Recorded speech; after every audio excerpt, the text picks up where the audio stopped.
How effective was Canada's defense of the Western world during the Cold War?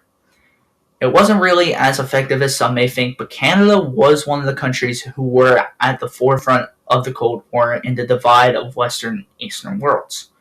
But what were the actions taken by the Canadians to help out during the Cold War?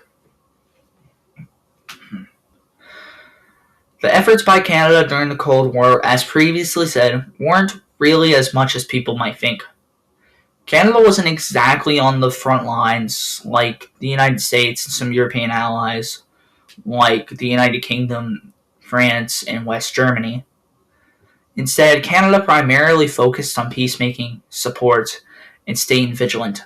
Sure, the Canadians did upgrade their military with projects like the Avro Arrow, and they kept watch for threats at home, like the Soviet spy Igor Guzenko. My bad. But a lot of their work was more behind the scenes, if that makes sense. With Canada being a founding member of NATO, the North Atlantic Treaty Organization,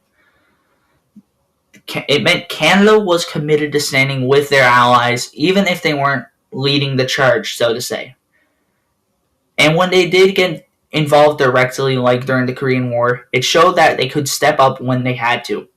Overall, the role Canada had was more subtle, but that doesn't mean it was important.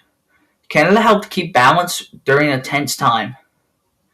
So yeah, Canada's Cold War defense wasn't about fighting every battle with the communists, but it was more about support, diplomacy, and strategic vigilance, and those quiet efforts that helped shape the world that we live in today, eventually leading to the end of the Cold War, the fall of the Soviet Union, and the fall of the Berlin Wall. To conclude, Canada's efforts weren't really as exciting as some thought. As stated, it was more subtle and focused on peacemaking, support, and staying vigilant for areas such as the Arctic. Basically, to say we weren't the main antagonists within this so-called war of ideologies.